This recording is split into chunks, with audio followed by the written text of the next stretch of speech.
Record. Hello, everyone. This is Ben Marchman with NatureLink, and I want to welcome you to the FireKeepers Global Conference, in which we'll gather for powerful conversations with cutting-edge experts and thought leaders who will guide you to connect to your truest self and activate your natural gifts. This event is designed to reinstate the importance of carrying our soul-directed vision back into our communities so that ourselves and our communities will flourish. Here you're invited to learn how to seek the guidance of your inner voice so you can truly understand what it means to live life with purpose. I'm very excited today to talk to Dave Talamo. Dave is the founder of Wilderness Reflections. He has over 40 years of experience guiding wilderness trips, works as a therapist with youth and adults, and is a certified wilderness first responder, a certified Hakomi Therapist. Dave is a pioneer in the field of ecotherapy as one of the first quest guides to develop a somatic approach to questing. He is committed to the expression of joy and authenticity through the body and to helping others experience their own embodied selves in an intimate, ecstatic relationship with nature. Currently, he spends most of his time apprenticing new guides and training therapists and bringing nature into the therapy process. So welcome to the call today, Dave, and I'm excited to talk to about your topic, which is therapy gone wild, doing life-changing soul work within the routine of daily life. So welcome. Thanks, Ben. Thanks for having me. Really great to be part of this very cool event that you're bringing in and the very diverse group of voices that you're bringing in. I love just hearing your intro and really thinking about what it means to bring our soul work into everyday life. I like the notion of a capital W work versus a lowercase w work, the lowercase w work of getting this call going and fiddling with the technology or whatever, or paying, the office rent and all that stuff. And then the larger W work of what's really wanting to flow through and out of me. And I think a lot of the soul work that's done is in kind of an intensive or retreat format, like the quest work. And that's awesome. I love that. And I think it's also really great to look at what are some ways you can bring that in your everyday life. And I think that's a place where therapy and the other forms of soul work really can intersect, and where time and nature really weaves into that as well. And I can go on and on, but anyway, it's great to be here. Thanks for having me. Yeah. And I love your topic, actually, because as some of the viewers and listeners are probably seeing, there's a lot of heavy stuff that the rites of passage work, and there's been people all over the place as a guide or as an author or in the similar fields. And like I was explaining to you yesterday, and you have people in religious views all the way to authors and shamans and people from totally different religious backgrounds, but we're all here for that vision and what it really means to carry our vision within our community. And that has to happen on a routine daily basis. And so I love how you're just it's pretty much just bringing it back to that simplicity and what that really means. So I'm really excited to talk about this topic with you. Great. And I guess the first question that I kind of had is the word somatic. Sometimes it can mean something so different for many of our listeners and our viewers. And with that, what is body-oriented somatic work? It's kind of a two-part question. So what is your work is very somatic and body-oriented. So what does that mean to you? But also what is so important about working somatically when doing nature-based soul work? Yeah. The path to the soul and into our soul work doesn't lead through the ego, through the mind. It needs to come in. The ego wants to control everything, basically. And there has to be some other doorway that we're finding into courting soul, if you will. I like that phrase of, I got it from Bill Plotkin. And this body right here, the body that we all get, this is where so much happens. This is where we experience life. This is the piece of nature that's ever going to be the most familiar to me, more than my favorite spring flower more than the spotted towhee I saw on my hike today that I'm calling back and forth to and feeling all sweet about. More than the sky, I'm going to be familiar with this body. And to me, somatic or body-oriented work means that we're accessing that in some way. There are times where it's hands-on, but most often it's not. It's just bringing attention to what's happening in the moment experience. And how can I make contact with that for my client, quester, whoever it is? How can I help them to contact that and really stay in their own unfolding experience and not pop up into the story of what's happening, which is so much more easily governed or controlled by a smaller part of myself, honestly, that one of the parts being the ego I'm speaking of. So there's all kinds of ways and reasons for making the work somatic. I think it's also just it's very alive to be sitting with people, and we're both waiting for the next thing that's going to unfold, that's going to come forth. And in that way, we're really in relationship with our own wildness and the larger wild. And it's out of that relationship that deeper calling or soul work is going to blossom from any one of us. And that's whether it's an initial original kind of uncovering of some aspects of my soul work, or it's more in the incorporation of how am I living it forward.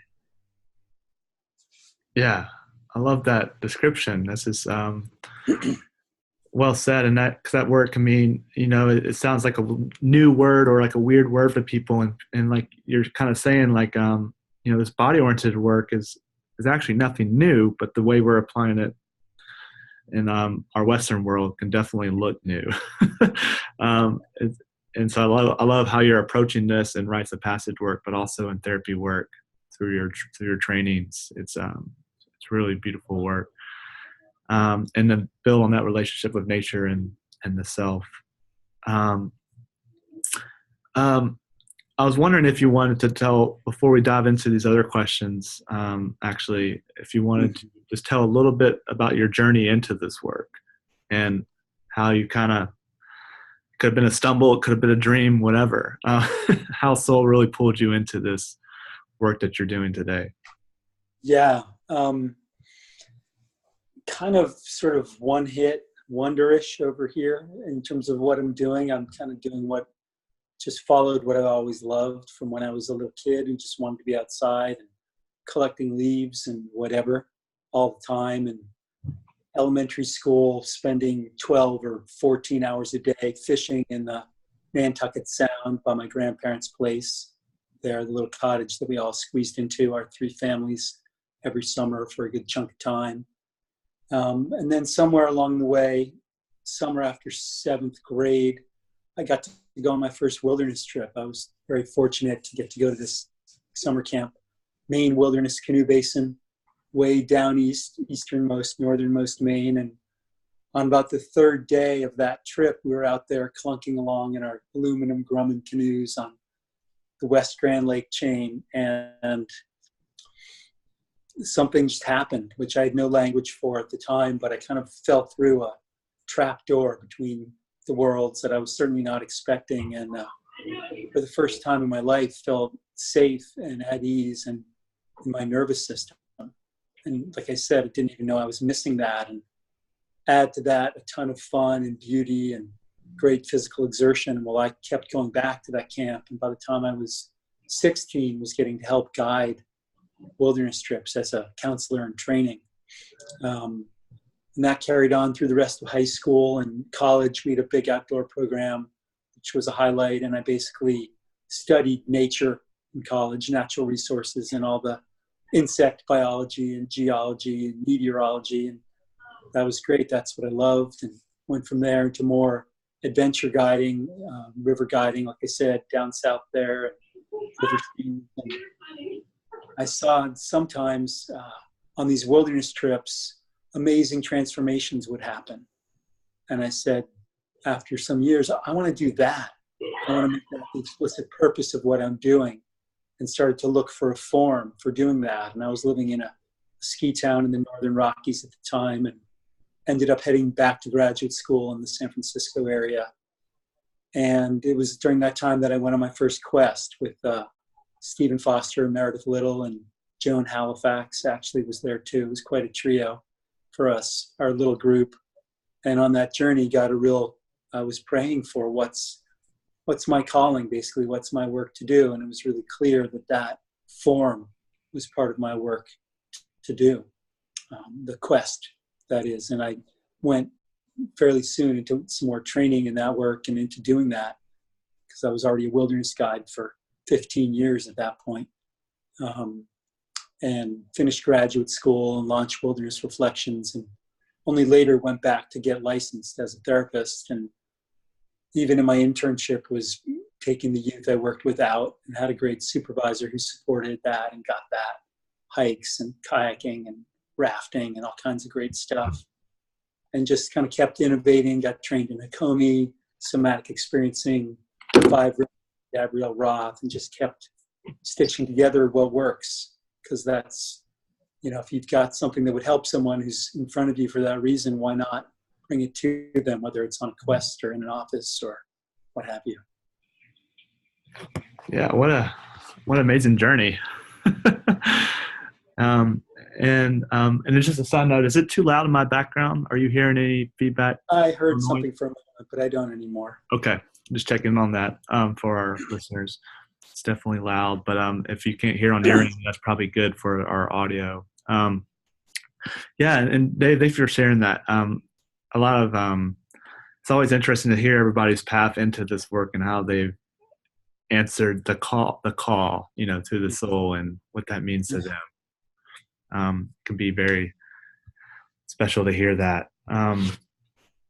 And so, yeah, that kind of just leads into, I guess, the other question too, on how you've brought your work into the therapy field with Hakomi and ecotherapy, and like bridging what to me is like a gap on how those can be used together, and then using nature to build on the relationships. And didn't know if you wanted to expound on Sure, how you came into that process. Well, I was doing ecotherapy work with people already, and part of my undergraduate school training was expressive arts therapy, so it was kind of like a giant sand tray that we were stepping into, except it was all animate and what we'd evolved with, and not just little objects in a room, which is radically different, of course, or in a good way. And really the Hakomi work started bridging for me when a colleague of mine, Shai Levi, was guiding a youth quest with us, and he wanted to do something that was very Hakomi, but very outside of the quest training that I'd had, to kind of come in this way and work with an individual in the group. And I kind of semi-reluctantly agreed to go along with him to do it, and it was fantastic, and just led to this huge unfolding for the whole group. And I was like, all right, you got me, like, sold. And so from there I went and got the Hakomi training, and it's really an easy transition, in that Hakomi is a very in the moment, experiential, working with what's alive right in front of you, and what the person's inner experience is, and keeping them in mindfulness connected to that. And you're out in the natural world, then it becomes not just you and the client in a cut off environment, or seemingly so, inside 4 walls, but it becomes you and all the other sentient beings and elementals all in a collaboration. And what we call spontaneous nature events that happen when someone is working outdoors, in the way that all of nature is sensing everything else around it all the time. It's just a beautiful interweaving and a dance that's great to be a part of. And it's so different, and such a much clearer connection to source than I and a lot of people have sitting in the office, where it's harder to remember, oh yeah, what's sourcing me? So a bunch of different directions there, but Yeah, and the way that you're pulling them all together into like one program, even, or into all these applications that can be merged into a way for somebody just to work with their purpose and their gifts, I just think it's just fascinating how you're pulling all that in. And and way we can access that ourselves. This is really beautiful work.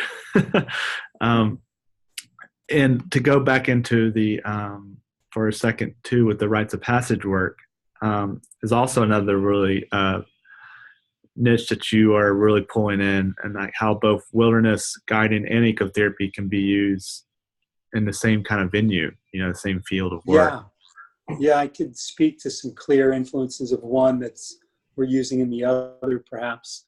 In the quest guiding, I've brought this to a number of the wilderness guides councils over the last decade or so.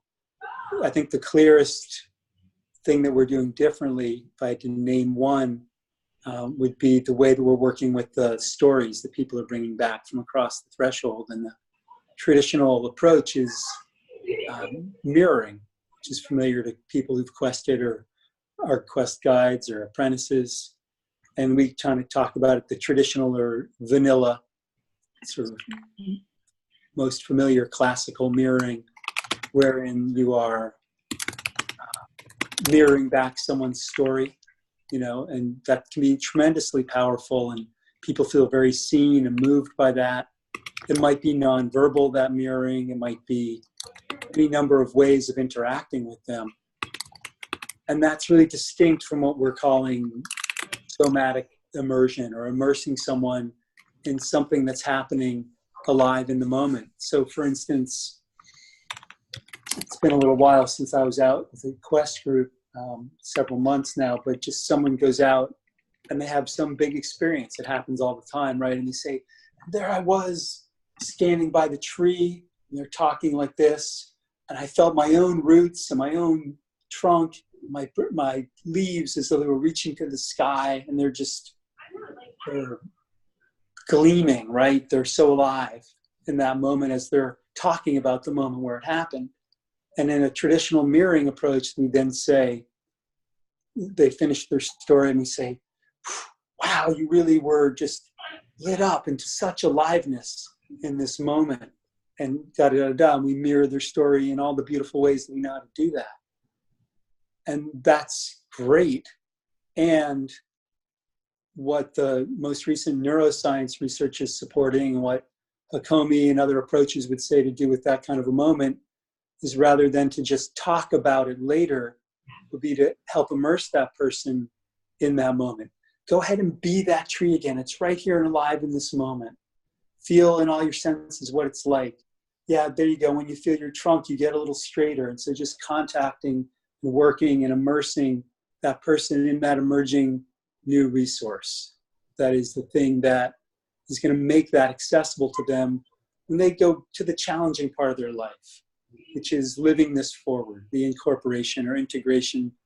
It's easy to go out in the mountain or the woods or the desert, the ocean, and have it be amazing, even life-changing. I feel like that's much easier than what we call the real quest of everyday life, where you have to, you've got two young kids, wake up in the middle of the night and change a diaper or feed someone, or everybody's sick and you're sick and you're just toiling, and it feels like, what? Where was I going again? All I can think about is how I'm going to pay the bills. And right, that's the bigger challenge. And so what seems to lead to lasting change for people, especially with regard to old patterns, is really immersing them. And the positive psychology supports this, Rick Hansen, all of them, that it's really immersing someone and letting them hang out in that new emerging experience of being that tree, same the example I brought forward, and even bringing in some of the challenges while they're in that experience and letting that challenge be enwrapped or resourced by this new thing that's coming to them through their time with the tree. So it's a really much more experiential and longer process than just straight up mirroring, but it's way more embodied and really engages the whole person in a beautiful way. So that's one example of how we're doing something much more somatic and experiential than traditional quest guiding does, at least in the lineage that I'm familiar with. Yeah. Yeah. And I love your example of the tree and the grounding and the process of tapping into that rhythm and then the moment.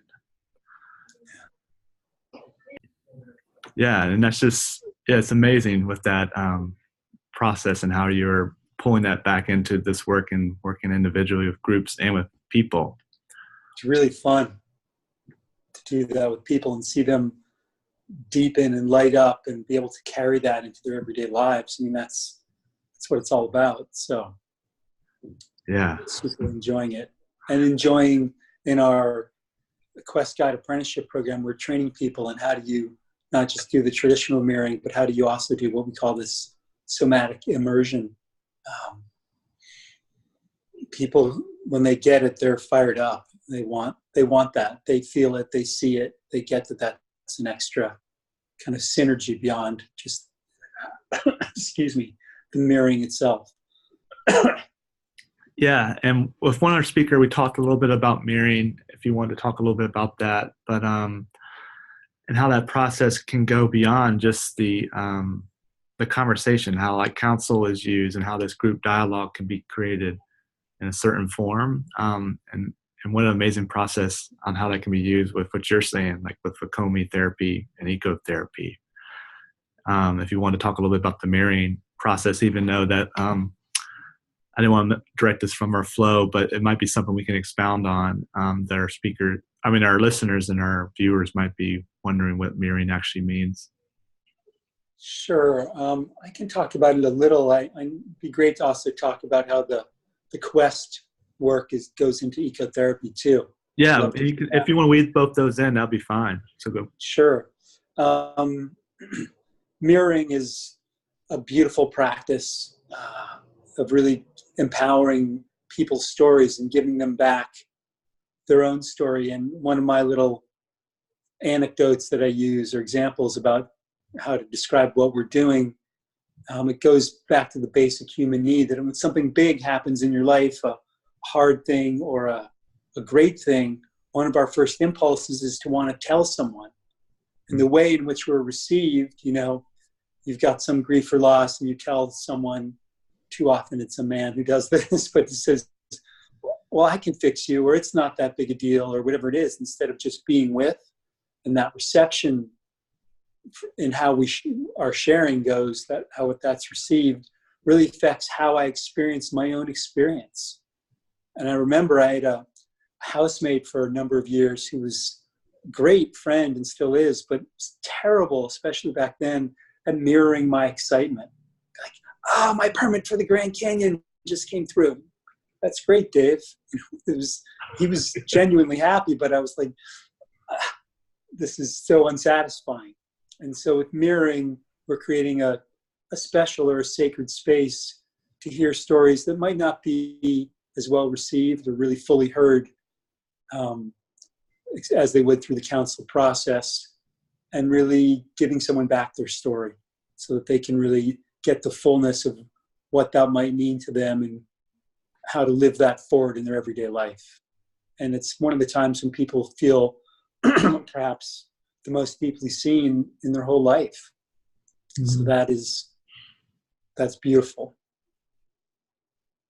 And then for them to add the somatic immersion piece to that, and for them to feel their own transformation as an alive, present moment thing, not as something that just happened out there that they're thinking about when they come back, is a huge gift to the integration of that going forward.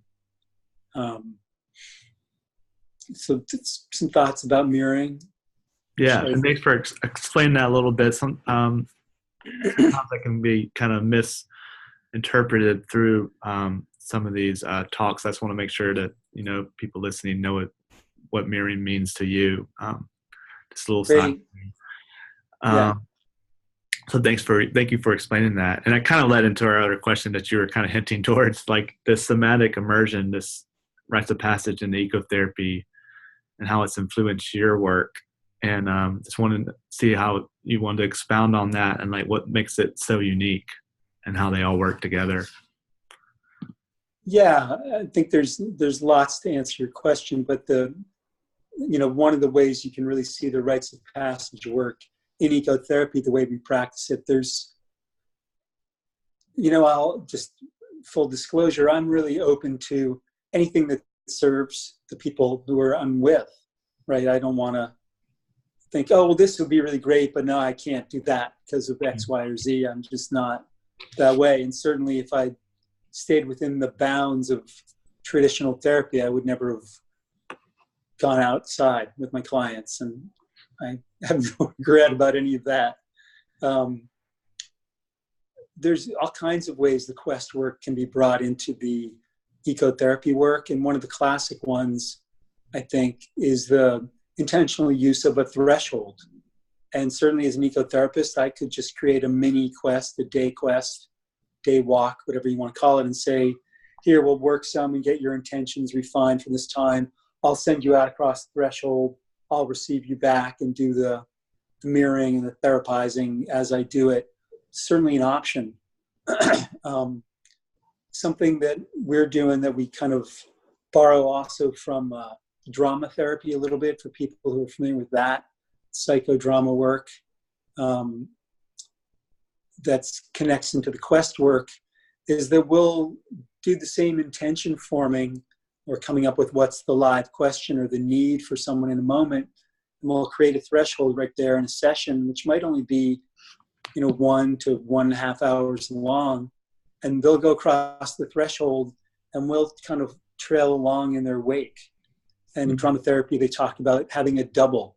And the double is kind of like that little voice that's speaking some aspect, in this case, an aspect that's not being voiced. Whether it's, wow, I really want to go up that hill, but I think it's the wrong thing to do because my therapist wouldn't like that. Or I really want to get angry here, but I know I'm not supposed to do that. Or it could take on the critical voice. It could be lots of things that whatever serve the client. But this whole notion of going across the threshold with someone, and there's certainly pros and cons to that, of things you can only do or might only do alone, and then the cons of not being witnessed in some of those things. And a good ecotherapist, in our judgment, can do a ton in trailing across the threshold with someone to deepen what's happening in the moment, to take it further and wider so it's touches more parts of their life and is easier to bring back in their everyday life because you've witnessed it. And then coming back across the threshold with them and doing that incorporation work together, it's pretty cool. And, when we're out there across the threshold with them, then there's an opportunity. Like I think of a man I was working with who was, you can relate, he had at that point, a 10-month-old and a 5-year-old or something like that. And he had become the primary caregiver. He was a stay-at-home dad, and a really cool guy. He'd been a landscape designer before, and then his wife ended up being the one. I don't know how all that decision went, but she became the primary wage earner and he the primary caregiver. And he'd done some long through hikes and things, a lot of wilderness time, and was really just so hungry to get back out there. And we're sitting and he's kind of wondering, should I do this commitment to a longer program with you guys, or shouldn't I? And this juvenile crow flies up on a tree nearby and starts making this noise. We're both going, as two people who've seen and listened to lots of crows, like, what's that? And it was some kind of squawky thing that I can't even mimic. And then he just melts and he realizes that crow's begging. He's like begging for food, like juvenile birds do. And that's me who's begging. And in that moment, there was this complete mirroring of his internal process by this part of nature. And that happens over and over again in these amazing ways, like it does out on Quest for people, only there's a witness, someone who can help you stay with and deepen that moment, and then really help you make meaning of it and bring it home. And how cool is that to get to do that with people, right? Yeah. And that's, on a 90-minute session in an urban, semi-urban park in the San Francisco Bay Area. I'm not out where the wolves are howling or something in that session. So pretty awesome. and a lot of people think they need those omens or those signs like in a wilderness setting. And like you're saying, like you're doing somatic and powerful work in a park, and how we can, bring that back to ourselves. I love that story. And how, the guide in your role, also the therapist, can bring people into that moment and then help them retell the story. It just reminded me too of like how when I was in this work and being trained, how to really like mirror people back, but also mirror the experience back in like almost like an eagle eye view, like this bigger view and this bigger picture. And I remember just seeing like one of my mentors who I really looked up to at the time, just doing like amazing work with that. And and I was like, kind of naive and just asking, I was like, how in the world are you doing this? And like, just kind of like, this is so mind blown because, it's easy. I just reflect back in third person. But he's saying like, not the logical way of like saying like, I see a man called Dave, or I see a man in front of me. He was saying like the third person, three dimensional. But to me, I was like, oh, he's just saying the story back in third person. And then, so he was just kind of like giving a little tiny hint back on like what that really means to pull out and then tell that three dimensional view as well as that personal view. And it just was so funny to me. I'm like, oh, why do you make that sound so easy? And then when I tried it, I'm like, whoa. It's like, it's one of those things like you need to be in that moment with your client or with that participant, and you're both experiencing this and you're pulling it out, but you're telling the story and the myth of that person, like helping them recreate something that's already a part of them. And that crow coming in, it's so cool. I just love that. Yeah, me How to too. really see in that type of realm. It's just powerful, so powerful. I feel like mirroring can sometimes be a whole other thing to talk about. It could, And I love how you're weaving it in through. I was just going to add, one of our things that we say a lot, one of my early Hakomi trainers said, it's not your job to be the smarty pants in the room or in the circle. And I think sometimes in quest guiding and certainly in psychology, there's this pressure to be the smart person who sees it all and how it all fits together. And our more process-oriented approach really takes us out of that role and that, I'll call it pitfall or trap, and lets us really just focus on what's unfolding in front of me and that person's process. And, I didn't need to know that was a juvenile hawk or a crow. I could just see, wow, something's really moving you about this bird. Yeah, it's just touching this longing, and so I'm fond of that, not having to be the smarty pants in the room, and remembering that and sitting back and just working with what and who is right in front of me. And I offer that because as a new apprentice or mentee or student in the work, it's easy to look at people with more experience and go, wow, how do they do that? Or why are they making it look so easy and it doesn't feel that way for me? And, ultimately, if it's your teacher or mentor, hopefully they do make it look easy. So I'm jumping around through a few thoughts, but yeah. And I was just relating that back to one of my own experiences too. It's being so naive and asking that question, and then the mentor, who actually I still do a lot of work with. He's actually one of the speakers on this summit. His name's Cater Brown. Just a way to reflect back to the person's question, even in that kind of realm, and like help them be back in the moment and like saying like, hey, get out of your head for a second and be in here with me, and ask that question again in a different way. It's just so powerful. And there's a process, and how you're bringing that back is just so unique to what the summit's all about. And I also want to get a little bit into your subject too, like how can we be working with these routines of deep, internal connection in our daily lives. And I just wanted to see if you wanted to expound on that a little bit. Like, what have you seen working with these practices? Yeah, I would say I'm just going to make this so it's not distracting. Sorry.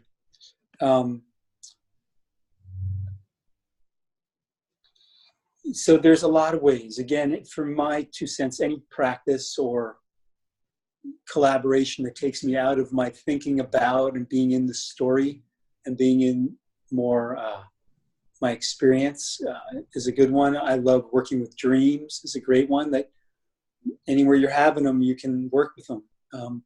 Working with the body, again, anything that's kind of wild and out of the mind's control. Working with expressive arts is a great kind of altered state with the muses.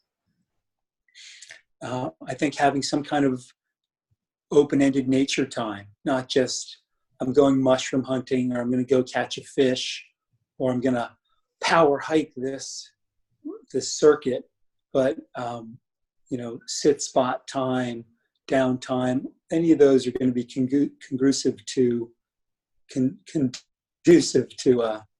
finding a few more of those breadcrumbs along the trail and kind of helping us see ourselves in nature's own mirror, particularly that nature connection practice. One of the people who's been the most inspiring to me in this is a man named Paul Benson, who came out with us in 2004 on a quest. And here we are now, 16 years later. I saw him in the last few months. And since then, every week, he's taken at least a half a day, if not a full day, to go out on his own, cross the threshold kind of day walk. Some people call it medicine walk. And he's been doing that for 16 years every week. And I just, like you, I'm very impressed. As a self-employed business person with family ties and responsibilities, pretty awesome. So, and to try to find places and ways to do that aren't, well, I've got to get to that park that's on the other side of the county, but how about putting my hands in the dirt right where I am? Maybe I have a flower box in my window in my apartment on the 7th floor of whatever city. Just any of those things are great ways to help us stay in touch with that connection and that deeper rhythm through our life. Yeah, beautiful. Yeah, and I love how you are helping it come back to the center and also locally. Like just coming from a background for myself, like in deep nature connection work, and having mentors like John Young and other mentors on the call like Josh Lane, actually, H. Shields kind of work. I remember one of the funniest things, like in that kind of work, like people are, John would always say, and if he is watching this call, then sorry, John, if I butcher your statement, but he would always say, like, I have somebody I'm working with, I'm mentoring, who's like, oh, I have a sit spot on top of the mountain. And it's way over there. Like, it's this beautiful view. And then here's John being like, well, mine's just right on the front steps of my house. And just kind of trying to get the person to think, you don't have to have this beautiful place to be doing this work. And like, you could be tending to yourself and to the earth, like you're saying, with your flower pot. And it sounds like something that's just like so simple, but what I've kind of seen too, and what you could probably relate to, is like it all starts with intention and just bringing that more attention to detail and that deeper awareness. And like, why am I sticking my hands in this fire pot every morning? And what is that really doing for me? And that could be really powerful. Instead of just having somebody do that, right? I don't know what I'm doing, but it's just kind of, and then like, then the routine kind of changes around. Yeah. Like it goes back to one of my friends. I'm like, whoever talking about routines changing, and he's like, oh, I'm just waking up 2 hours early and going to bed 2 hours early. And if you think about that, that's like 4 hours that have just changed in your schedule, but that could be life changing for people just to be shifting something that simple. Yeah. And yeah, routines are funny. Yeah, they have a big sway, don't they? And we're not, what was I going to add on to that? Yeah. And like a lot of us are, who haven't been through a rite of passage, or for some of the listeners and viewers who haven't been through a quest or rites of passage or had therapy work, that this can work for people who aren't, in those stages as well. It's important really for everybody.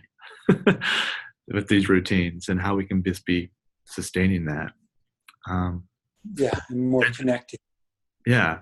Is there anything else you wanted to really expound with on that? Um, yeah, I think there's a huge value in having some kind of ally, whether it's a community, a men's group, a therapist, a mentor, but some people, some community to help you see yourself and remember who you are and what your bigger giveaway is. When you've gotten to that point of kind of saying, well, here's my soul's calling, here's my purpose, and here's some of the ways I want to deliver that, life is going to, disrupt that and not just be the perfect conditions for that. And so to have allies is just indispensable. And if they can be people close to us on the daily basis, fantastic. Just to be reminded of, oh, this is who I know you to be, when you're not, tied in a pretzel about this thing or distracted by that thing. How's it going with being who you really are? And there's so many examples of that around here, of different communities that are doing that, and workshop or other venues where you can really refresh that or unpack that further. I think in some parts of, the country and the world, that's less available, like perhaps rural Georgia. I don't know exactly now. That's how it was when I lived there 30 years ago. But wherever you find them, that just feels like such a huge thing. And to have some kind of guide, purpose guide, therapist, mentor, coach, what a great privilege and opportunity to have the resources and the time to do that, and have someone who can really hold that bigger space, like you were saying, in the mirroring, and really knows who you are. And kind of when you get too far astray, go, oh, come on back over, remember this Dave who's, moves through the world in this way. So those are some of my thoughts. I don't have a ton more probably, but. Yeah. And I like how you phrase those. And that's just so important that, not that topic, but that, what you just say, that statement, has come up a couple times in different ways. So it's fun to hear it differently. And like, this is like you said at the very beginning, like we all want to be seen and heard, and that's it. And it's so hard for people, when they are, to find those friends, or not really, it can be loved ones, but really just the friends and the people who can be mentors. It can be a best friend at the same time, but they're just there to listen to you, and for you to just, if you have something to talk about, like how cool is that to just talk to somebody and for them to not say feedback or advice back. Sometimes we all really need that. And and then after time, when you're getting the same advice, it's not yours. It's definitely from somebody else. Yeah. Like that, I think that's so important. I think I expounded a little bit on that during my own talk for the summit, talking about, having these circles of trust. I think a participant in the forum, in the chat, she said circles of love. And so you can call it your circle, whatever you want to call, but just having that, I think, like you're saying, is just like that foundation for all of us that we're so needing, and it can be our community. Yeah. And community, I'll just emphasize that as you have, and say that that's both, for a lot of us, hard to come by, and at the same time kind of indispensable. And that you're kind of all dressed up with no place to go, in a way, if you have a sense of your soul work and nowhere to bring it. No fish pond that you live in. You're just a part of some larger amorphous, semi-virtual, whatever, interactions. That's leaving a lot on the table. It's a lot that's going missing. It's a lot you're not going to get to really, what does it mean to have your vision grow corn, as the Lakota saying goes, if there's nobody to eat the corn and plant it for the next harvest. Exactly. Yeah, kind of going back to the topic of, just setting those sustainable, like, routines, but also, like you're saying with the Lakota, like where's there the community who's not really sharing, helping you leverage the gifts?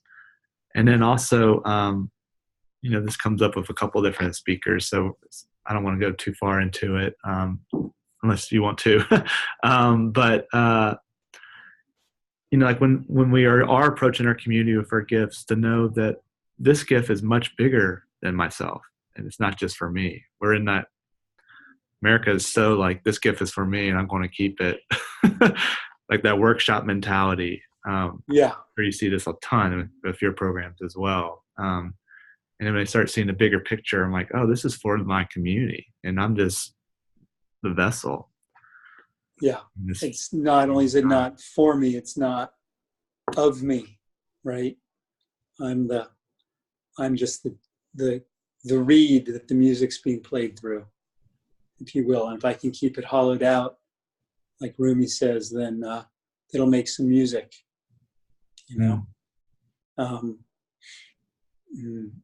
I often use the metaphor of, or analogy, whichever it is, of coming out with these seeds of vision or of calling. Let's say, this is what I've received. And if I just take those and I'm like, mine, or if I, like, oh, I remember what that is. I remember what that is. What was that again? Oh, I better eat a few and really feel that thing again. And not so long, your hands are empty. And those seeds never, while they can nourish you in some times where you might need that, kind of remembering who you are. If they don't get planted, they'll never grow to their potential. And I had some corn, actually, I've been growing. It's been really fun. This glass gem, I don't know if you've heard of it, but it's a rainbow. And some Cherokee corn was crossbred with some other strains, and it produces this, any color could come out. And I planted some at the school where my daughter goes, in a raised bed. They moved to a new campus, the bed's empty. I said, great, let's throw in some of those. And each of the kids in the second and third grade got to pluck an ear and, open it up and see. And I had them count how many was, and, one little ear of corn's 200 or 300 kernels, right?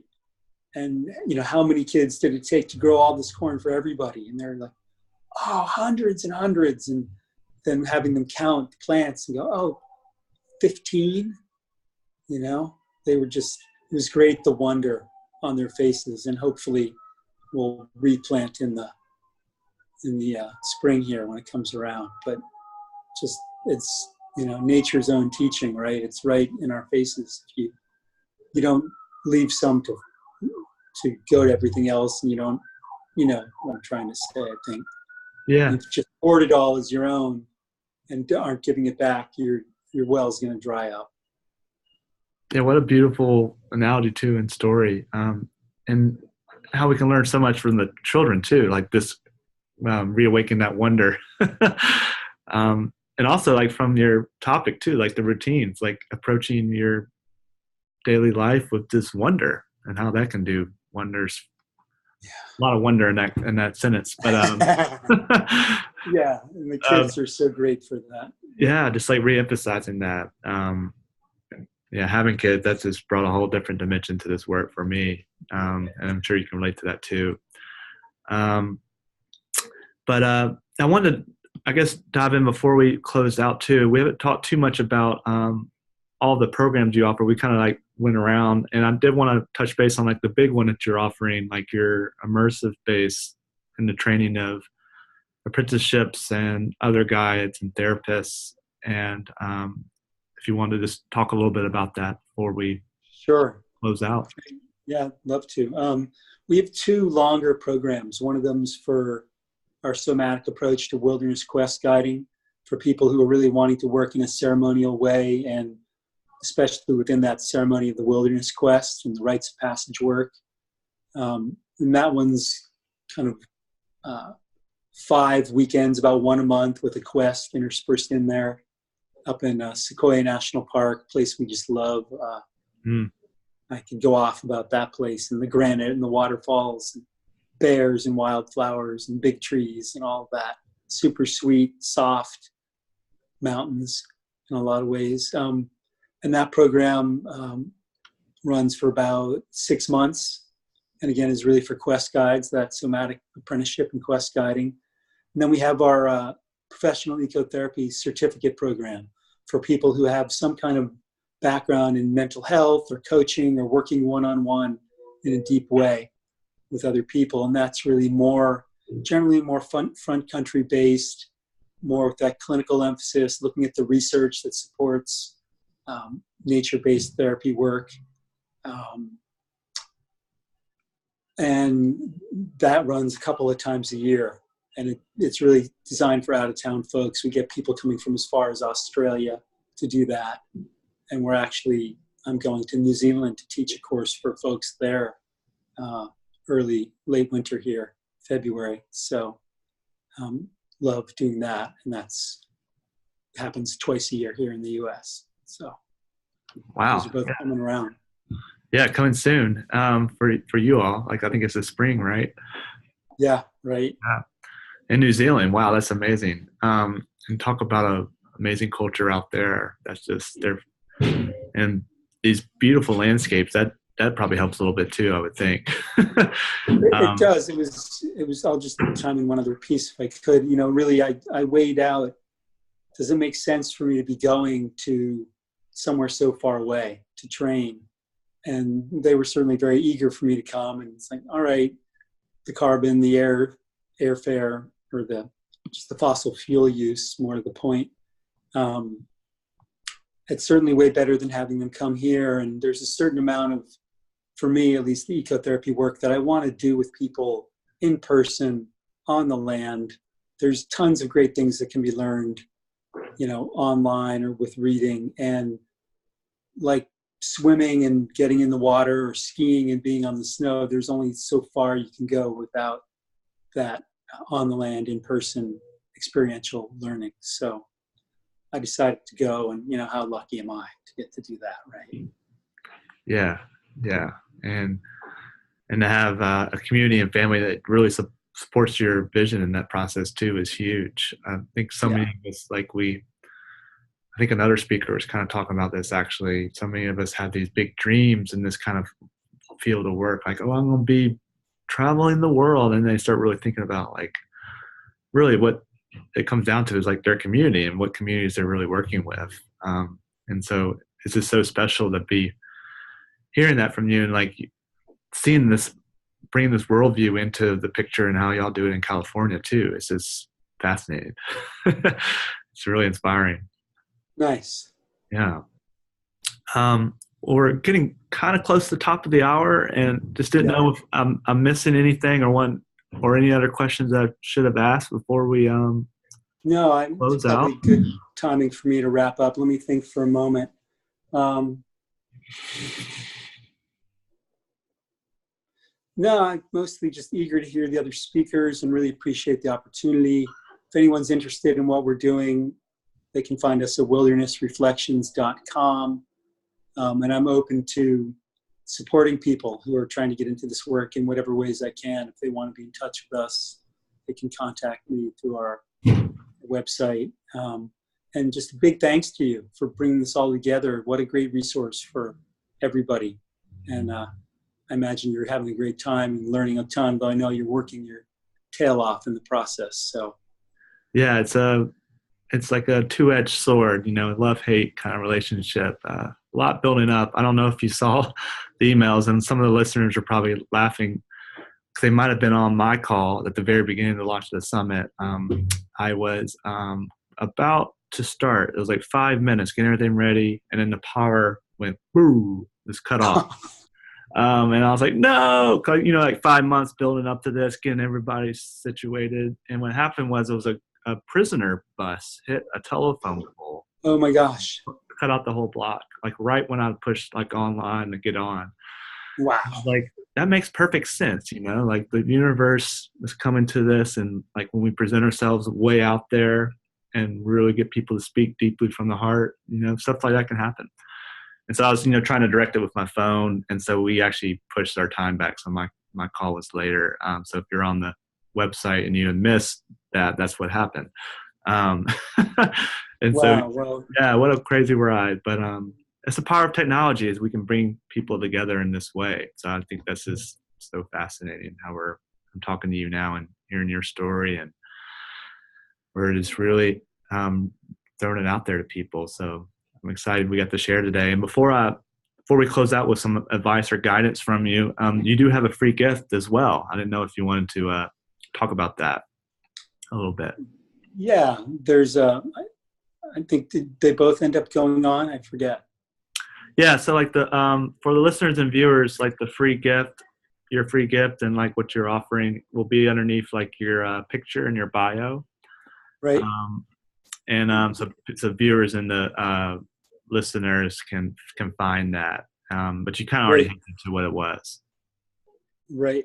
I know there was a intro to ecotherapy day long. People are Yeah. welcome to come at the student rate, which is $50 off for that, coming up in March and September this year. And there was a video as well of, on the topic of purpose, as I recall. Right. Yeah, and that should be on there. And if you're trying to find that on Dave's page, you just see his picture and you'll see his topic. And right underneath the video, you'll see all the free gift information. And I would definitely take advantage of that. What an amazing program. I feel like we just touched the edges of all of it because it can be so deep when you're really in this kind of work. And so I really hope that our listeners and viewers really answer the call, and if they feel like they're in the role of becoming a guide, a coach, therapist, or improving their work, to give you a call. Thanks, Ben. And I really hope they do, because that's a really unique program and what you're doing out there, and it's reaching all in New Zealand. That's just, to me, just mind-blowing. Well, thank you, and you clearly have a really big vision as well, and really grateful to get to be a part of this and support it, and just blessings on that going forward. And I look forward to the next communication or interaction we get to have. Yeah, well, I really appreciate it. Is there like a little short statement or advice you wanted to, or guidance, quote? It can be anything, words of wisdom. Oh, on the spot. Yeah, maybe just what I said. It's earlier from my teacher, Julie Murphy, who said it's not your job to be the smarty pants in the room or in the circle. What a good way to end. I like that a lot. Right and on. I mean, because it looks like a lot of people are walking into work here, so we're going to close out too loud. But thank you so much, Dave, and have a great day. You too, Ben. Thanks. Bye. Bye.